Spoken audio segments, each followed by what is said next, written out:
문제는 타이밍. 이제 우리가 셀 차례다. 유안타 T레이더.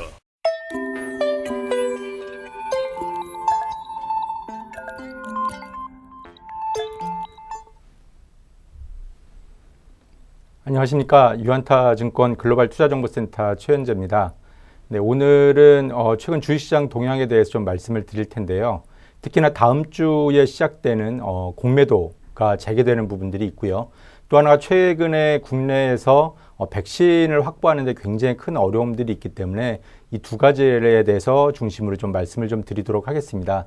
지금 시점에서 공매도하고 백신에 대해서 말씀을 드리는 이유는 최근에 미국 증시가 신고가를 계속 경신을 하고 있고 우리나라 증시도 지속적으로 고점 부분에서 지금 등락을 거듭하고 있는 상황이기 때문에 현재 시장의 상황 자체는 어느 때보다 좋은 그런 위치에 있다고 좀 보시면 될 것 같은데요.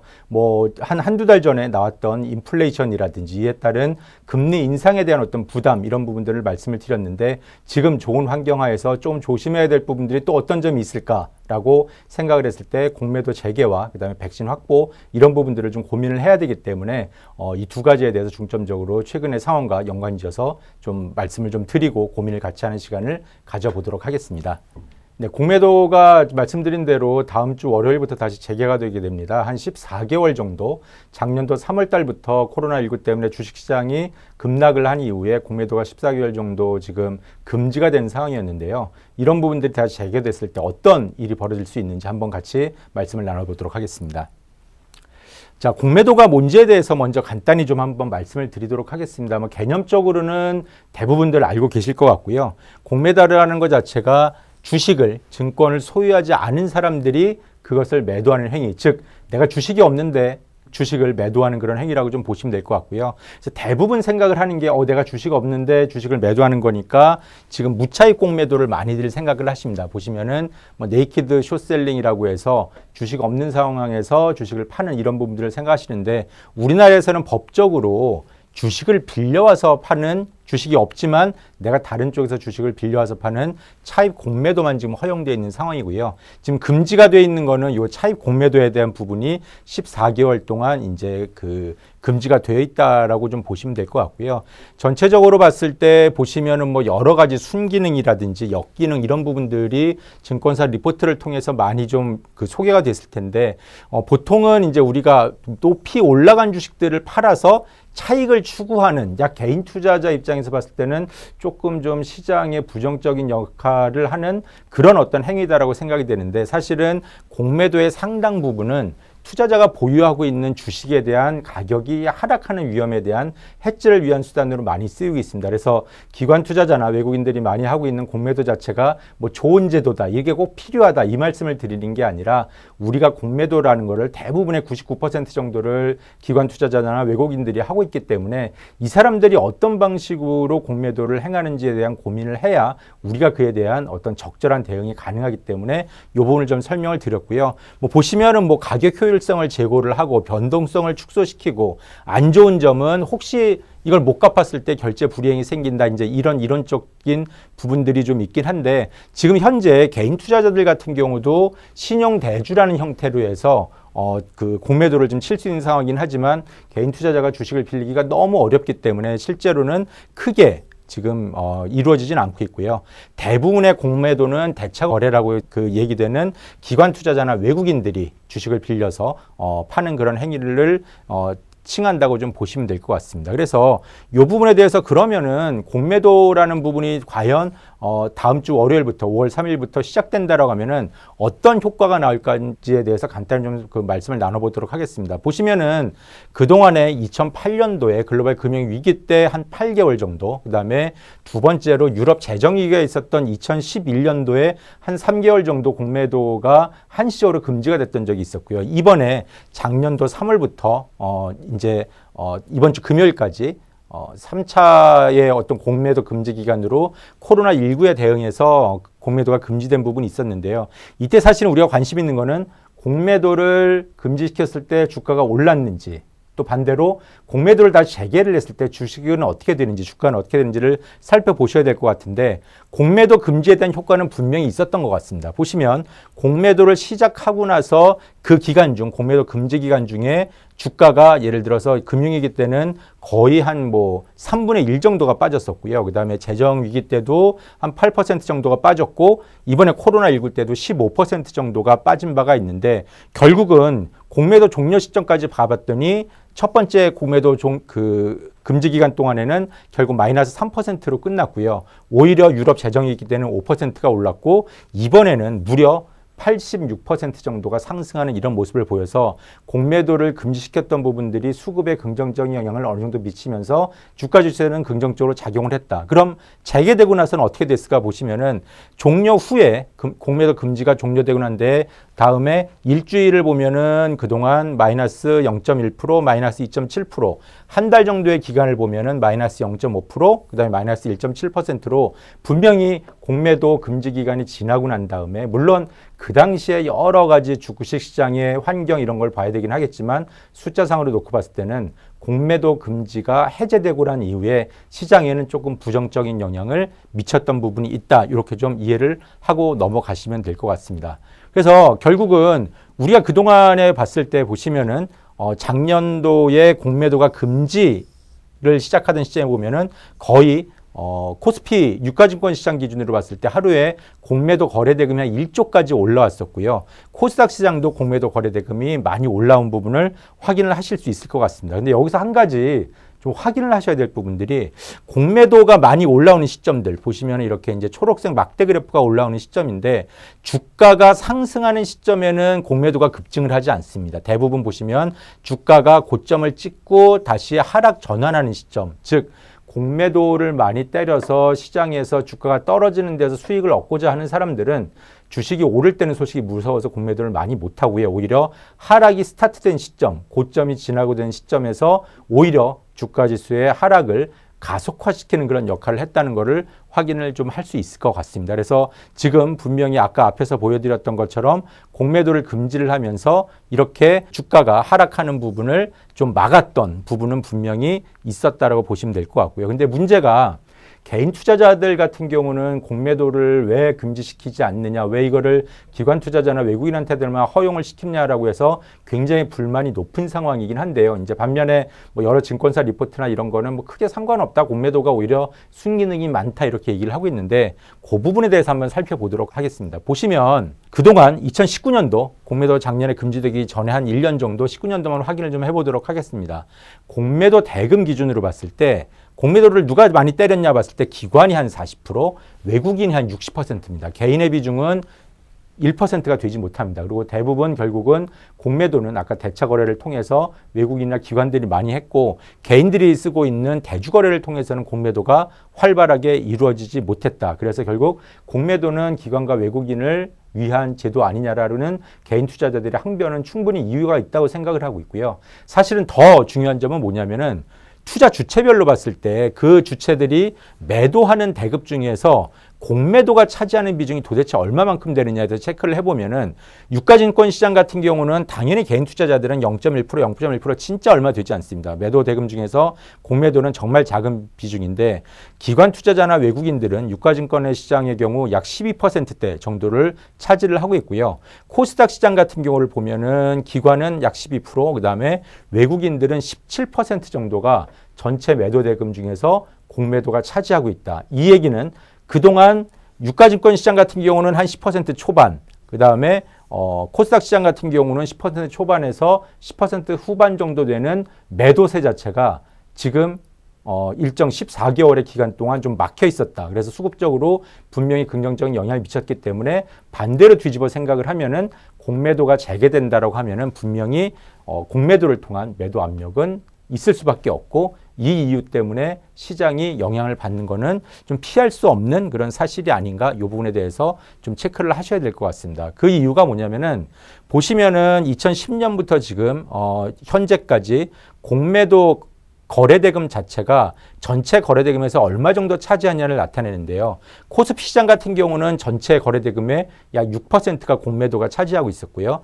코스닥 같은 경우도 한 2% 내외 정도 차지하던 부분을 지금 뚝 이렇게 밑에까지 떨어뜨려 놨으니까 이 부분들이 다시 올라온다라고 하면은 뭐 주가를 이게 급락으로 이끌지는 않겠지만 상승하는 부분을 상당 부분 누를 수 있는 그런 힘으로 작용할 수 있겠다 생각을 하고 있고요. 시가총액 비중으로도 봤을 때도 유가증권 시장 같은 경우는 과거에 공매도 잔고라고 할 수 있죠. 거래대금이 아니라 공매도인 상태로 남아있는 잔고들이 한 0.8% 정도. 그다음에 코스닥 시장 같은 경우는 한 1.5%를 차지하고 있던 부분들이 지금 밑으로 많이 빠진 상황이기 때문에 시총 대비해서도 공매도 잔고가 올라올 가능성이 있는 부분들은 장기적으로 시장에 조금 부담스러운 요인으로 작용할 수 있겠다. 그래서 뭐 공매도가 시작되더라도 아무런 문제 없다라고 하는 거는 조금 너무 좀 긍정적으로 보고 있는 것 같고 당장 다음 주부터 해서는 조금 수급적으로는 공매도가 금지됐던 시절과 비교해서는 조금 부정적인 영향을 피할 수는 없겠다 이렇게 보시면 될 것 같습니다. 근데 그러면 이제 중요한 점은 뭐냐면은 당장 5월 3일 날 공매도가 재개된다고 하면은 그날 후두두둑 주가가 떨어지는 아주 급락하는 모습을 보일 것인지 이 부분에 대한 고민이 좀 필요한데요. 사실은 그렇지는 않을 것 같습니다. 보시면 2008년도에 글로벌 금융위기 때 공매도 기간이라든지 2011년도에 유럽 재정위기 때 공매도 기간이 지나고 나서 급락했던 공매도 데이터가 지금 이 당시에는 없기 때문에 공매도를 하기 위해서 미리 주식을 빌리는 대차잔고 기준으로 확인을 해봤을 때 대차잔고가 첫 번째 같은 경우는 뚝 떨어졌다가 다시 회복 자체를 이전 수준을 회복하지를 못했습니다. 보시면은 그래서 첫 번째 1차 공매도 금지 위에는 코스피는 기존 대차잔고를 달성을 못했고요. 코스닥은 여기 보시는 것처럼 한번 떨어졌다가 다시 회복하는데 12개월 정도가 걸렸습니다. 즉 이 얘기는 아까 분명히 거래대금에서 차지하는 비중, 잔고에서 차지하는 비중이 공매도가 올라오기 때문에 부정적이라고 말씀드렸지만 1차 기간을 고려를 했을 때는 그 기간이 굉장히 상당 부분 최소한 12개월 지속된다 이런 부분이고요. 근데 반면에 2차를 보면은 코스피는 3개월 만에 기존의 대차 잔고를 회복을 했고요. 코스닥은 오히려 공매도 기간 동안에 더 많은 대차 잔고가 올라왔었기 때문에 또 2차를 생각을 하면은 생각보다 빨리 공매도가 시장에 영향을 좀 미쳤다 이렇게 보시면 될 것 같습니다. 그래서 결국 우리가 이번에 3차 공매도 금지 기간 이후에 얼마만큼 빠른 시간에 시장이 공매도의 영향을 받을지를 생각하면은 결국은 이 3개월과 12개월 사이 정도 어느 중간 정도 지점이 되지 않을까라고 생각을 하고 있고요. 특히나 최근에는 아까 주가 지수가 첫 번째, 두 번째는 거의 보합권에서 끝났던 반면에 이번에는 거의 2배 정도 주가 지수가 올랐기 때문에 공매도에 대한 어떤 수요 자체는 훨씬 더 많을 수 있다는 것을 염두에 두시고 시장을 대응을 좀 하셔야 되지 않을까 생각을 하고 있습니다. 그래서 결국은 관심이 있는 부분들이 그러면은 공매도가 만약에 재개된다라고 하면 어떤 종목이 영향을 받을까 이제 이런 부분들에 대해서 관심이 제일 많으실 것 같은데요. 보시면은 이거는 이제 공매도 지난주 기준으로 했을 때 공매도 잔고 상위 종목인데 사실 뭐 시총 대비해서 뭐 롯데관광개발 같은 경우는 뭐 거의 6%대 정도 나머지도 한 1, 2% 정도 차지하는 부분들이 있긴 한데 공매도 잔고가 높다라고 해가지고 향후에도 공매도가 재개되고 난 다음에 더 늘어난다고 사실을 얘기하기는 조금 논리적으로 약간 좀 간격이 좀 있는 것 같고요. 그래서 공매도 잔고가 높은 애들 같은 경우는 뭐 그동안 주가가 공매도 금지 기간 동안 오르지 않아서 소위 말하는 쇼커버가 들어오지 않았던 이런 부분들이 좀 있다라고 이해를 하고 좀 넘어가시면 될 것 같고요. 지금 유가증권 시장이었는데 코스닥 시장 같은 경우도 보시면은 지금 뭐 신라증 같은 경우는 이제 거래 정지니까 사실은 뭐 어떻게 보면 쇼커버를 할 수 없었던 부분이고 요 공매도 잔고 비율이 높은 종목들 같은 경우는 좀 어떻게 보면은 좀 시장에서 특히나 기관이나 외국인들이 조금 향후에 주가가 빠질 수도 있다 이런 고민을 하고 있는 종목들이라고 일단은 생각을 좀 하셔도 될 것 같습니다. 근데 사실은 더 중요한 종목들은 뭐냐면은 아까 말씀드렸지만 공매도를 때리기 위해서는 어디선가 주식을 빌려와야 됩니다. 내가 내일 공매도를 때린다고 오늘 빌리지 않거든요. 왜냐하면 주식을 빌리는 데는 이자를 내고 비용이 들어가기 때문에 어느 순간인가 내가 공매도를 해야 되는 게 필요하다라고 하면은 그 이전에 훨씬 긴 기간 동안 주식을 미리미리 빌려오는 그런 모습들이 나타난다고 좀 보시면 될 것 같은데 보시면은 지금 현재 우리나라에서 그 대차잔고 시총 대비 대차잔고 비중이 가장 높은 기업들을 쭉 이렇게 순서대로 좀 채워놓은 부분이 있는데 보시면 뭐 1등부터 봤을 때 KMW라든지 CJCGV라든지 인프라코어, 뭐 호텔신라, 시젠 이런 부분이라고 보시면 될 것 같고요. 조금 특이하게 좀 보셔야 될 부분이 어떤 거냐면은 연초 대비해 가지고 두산 인프라 코어라든지 아니면 여기 보시는 것처럼 뭐 HMM이라든지 아니면은 뭐 최근에 많이 주가가 올랐던 종목들 뭐 보시면 뭐 삼성중공업이라든지 이런 쪽 같은 경우는 대차장고가 오히려 준 모습을 보였는데 얘네들은 결국은 그동안 주가가 너무 많이 오르다 보니까 쇼커버가 들어왔던 종목들 그래서 대차장고가 좀 줄지 않았을까 그냥 추정을 할 수 있습니다. 말씀 아까 드렸던 대로 워낙 대차를 하는 이유는 단순한 공매도뿐만이 아니라 굉장히 많은 목적으로 이루어지기 때문에 대차장고가 높다고 해서 꼭 공매도로 연결되는 건 아니지만 양자 간에는 어느 정도 비례하는 부분이 있을 거기 때문에 이 부분을 좀 보셔야 되고 사실은 더 중요한 거는 뭐냐면은 올해 들어서 연초 대비해서 지금 현재 대차장고가 많이 늘어난 종목들이 사실은 어떻게 보면은 5월 3일 날에 공매도 금지 해제되는 기간을 앞두고 공매도를 하기 위해서 준비를 하고 있다라고 충분히 합리적인 의심을 좀 할 수 있기 때문에 이런 종목들을 보는 게 중요할 텐데요. 보시면은 CJ CGV 같은 경우도 있고요. 시젠 같은 경우도 많이 늘었고 이제 카카오 게임즈도 있는데 아까 말씀드렸지만 얘네들이 주가가 많이 올라가지고 이제 고평가니까 때려야지 이런 것도 있지만 여러 가지 이유로 해지 수단으로 이제 하는 경우가 있는데 옆에 별표를 쳐놓은 경우 같은 경우에는 CJ CGV는 최근에 CB를 발행을 했습니다. 이제 CB를 발행을 하면은 어떤 이유로 이런 이제 CB를 보유한 사람들이 공매도를 하는지에 대해서 말씀을 드리면은 아직 내가 CB를 전환할 수 있는 기간은 도래를 안 했는데 전환 가격 이상으로 지금 주가가 올라 버렸습니다. 그러면은 나는 전환 기간이 되면은 이 CB를 주식으로 전환을 할 수 있기 때문에 미리 현재 시점에서 전환 가격보다 높고 내가 목표했던 수익률에 도달을 하면 여기서 주식을 빌려서 매도를 쳐버리는 거예요. 만약에 전환기간 이후에 주가가 전환가격 아래로 빠진다고 하더라도 나는 이미 이익을 확정을 했기 때문에 CB 투자를 하시는 분들이 미리 공매도를 대차를 해서 때리는 경우가 많은데 아마도 CGV는 그런 이유 때문에 대차장고가 는 게 아닐까 정도로 좀 추정은 할 수 있을 것 같습니다. 이게 꼭 맞는다는 얘기가 아니라 이런 추정은 할 수 있을 것 같고요. 카카오 게임즈는 뭐 시제는 특별한 건 솔직히 잘 모르겠고 카카오 게임즈 같은 경우는 왜 대차장고가 늘었을까? 물론 다른 이유 때문에 늘을 수 있겠지만 카카오 게임즈가 상장을 하고 난 다음에 혹시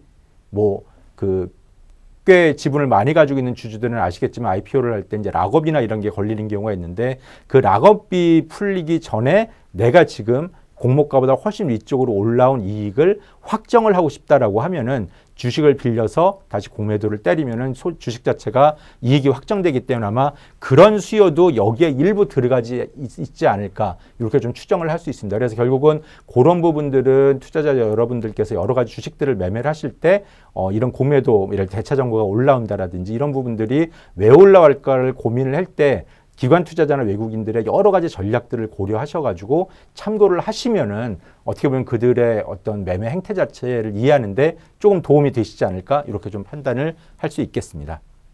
뭐 공매도는 이 정도 말씀을 좀 드리면 될 것 같고요. 이제 아까 시장은 굉장히 좋은데 혹시 여기에 걸림돌이 될 수 있는 것 1번이 이제 공매도 그 재개 쪽이었고요. 두 번째가 보시면 우리나라가 지금 보시는 것처럼 한국 같은 경우는 백신 접종률이 굉장히 낮습니다. 지금 한 3%, 4% 요 정도밖에 되지 않는데 이거는 뭐 이제 최소 한 번 이상 코로나19 백신 접종한 인구 비율이기 때문에 뭐 제가 가지고 있는 데이터보다는 조금 낮게 나올 수도 있긴 한데 뭐 미국이나 영국 같은 경우는 40%가 나오죠. 실제로 접종한 인구 대비 횟수로 따지면 60%까지 나오고 있는데 이런 부분들 지금 미국이 경제가 굉장히 좋고 미국이 신고가를 경신을 하고 소매 판매가 사상 최고치를 기록을 하고 제조업 지수라든지 비제조업 지수가 사상 최고치를 계속 뛰어넘고 있는 이런 부분들은 미국이 너무 코로나19 백신 접종이 빠르기 때문에 그렇습니다. 보시면은 여기 진하게 나타나는 부분들 뭐 북미 쪽이라든지 아니면 유럽 쪽들 같은 경우 이런 부분들 같은 경우는 굉장히 접종이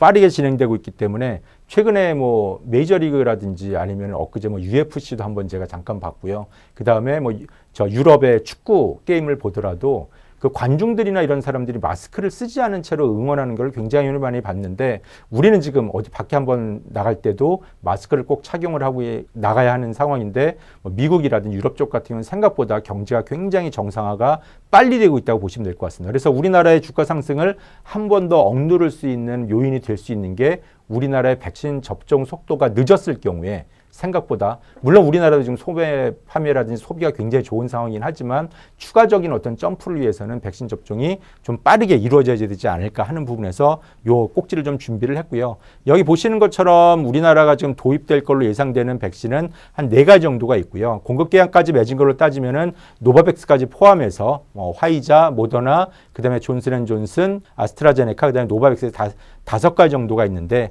실제로 우리나라 식약처에서 허가를 받은 거는 화이자하고 그다음에 존슨앤존슨 얀센 거하고 아스트라제네카 정도고요. 모더나는 뭐 들어온다라고 하는데 아직 그 허가는 나지 않고 공급 계약만 맺은 이런 부분이라고 보시면 될 것 같습니다. 그래서 우리나라도 모더나 들어와요, 노바백스 들어와요 하는데 아직 이제 허가가 안 났기 때문에 이 기준으로 승인 국가 기준으로 봤을 때는 전 세계적으로 한 10개 정도의 백신이 이런 국가들 내에서 많게는 뭐 30개 이상 되는 국가들에서 허가를 받으면서 접종이 빠르게 이어지고 있는 그런 상황이라고 좀 보시면 될 것 같습니다.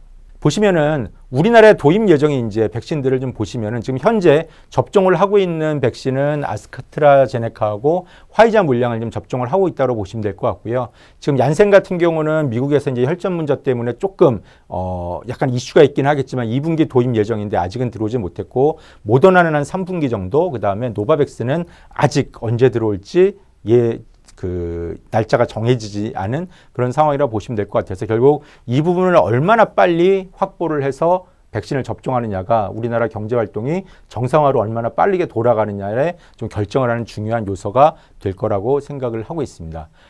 그래서 사실 이제 또 중요한 거는 뭐 백신 빨리 맞고 열심히 나가가지고 뛰어놀고 사람들 만나고 하면 좋긴 하겠지만 주식을 하는 관점에서 봤을 때는 그러면은 백신과 관련해서 우리가 주식을 매매를 한다라고 하면 어떤 종목을 좀 봐야 될까? 물론 아까 앞에 부분들도 있긴 하겠지만 결국 국내에서 백신을 개발하는 애들이 정말 백신 개발에 성공한다고 하면 그 부분이 가장 좋은 부분이 있기 때문에 최근에 이제 국내 백신 얘기도 굉장히 많이 나오고 있는데 여기 보시는 것처럼 제넥신, SK바이오사이언스, 진원생명과학, 그다음에 셀리드, 유바이오로직스 한 5개 기업이 백신과 관련된 임상을 계속 진행을 하면서 지금 어저께 나온 얘기로는 보건복지부 장관의 어떤 발표로는 연말이나 내년 초 정도에는 지금 5개 기업들 중에서 한 2개 정도는 승인이 나지 않을까 정도의 지금 코멘트를 한 상황이어서 기대를 좀 해볼 수 있을 것 같습니다. 문제가 국내에서 임상이 진행되고 있기 때문에 사실은 우리나라 이제 코로나 환자 수가 충분하지 않아서 임상 환자를 확보하는 것 자체가 최근에 임상에 조금 건들림돌이 되고 있다는 얘기가 나오고 있는 부분이 있어서 이 부분이 이제 과연 정부 당국자의 생각대로 스케줄대로 유지가 될 수 있을지에 대해서는 조금 더 추이를 지켜봐야 할 것 같습니다. 또 최근에 이제 하나 또 좀 약간 이슈 비슷하게 러시아산 백신을 국내에서 위탁 생산을 한다고 해서 한 지난 일주일 정도 그 스푸트니크 V 백신에 대한 위탁 생산 컨소시엄들 주가들이 굉장히 많이 움직인 부분들이 있는데요. 뭐 언론에서 보셨던 것처럼 국내 위탁 생산하는 컨소시엄은 2개 정도가 있고요. 뭐 소위 말하는 대표라고 하는 데가 이제 지엘라파 자회사인 한국 코러스하고 휴온스 글로벌 2개 정도가 좀 이렇게 그 앵커 역할을 하고 있고 나머지 기업들이 이제 붙어가지고 컨소시엄을 지금 그 형성을 한 상태입니다. 근데 뭐 뉴스에 따라서 등락을 계속 거듭하고 있는데 이제 하나 확실히 확인하셔야 될 거는 문재인 대통령이 러시아 백신 도입을 검토하라고 지시하긴 했지만 아직 정부 당국자라든지 여론 자체는 러시아 백신에 대해서 도입에 대해서 부정적인 상황이기 때문에 이 기업들이 만드는 거는 백신을 국내에서 위탁 생산하지만 전량 일단 지금 계약 자체는 수출로 나갈 거고요. 국내에서 아직 접종을 할 계획은 없는 상황입니다. 그래서 뭐 이 부분 자체가 얘네들이 생산을 하면서 얼마만큼 수익에 기여를 할 것인지 이런 부분에 대해서는 한번 좀 꼼꼼히 따져보는 그런 그 자세가 좀 필요하지 않을까 생각을 하고 있습니다. 그래서 오늘 지금 말씀드렸던 거는 지금 말씀드렸던 백신과 관련된 상황과 그다음에 다음 주에 있을 공매도 재개에 대해서 말씀을 드렸는데요.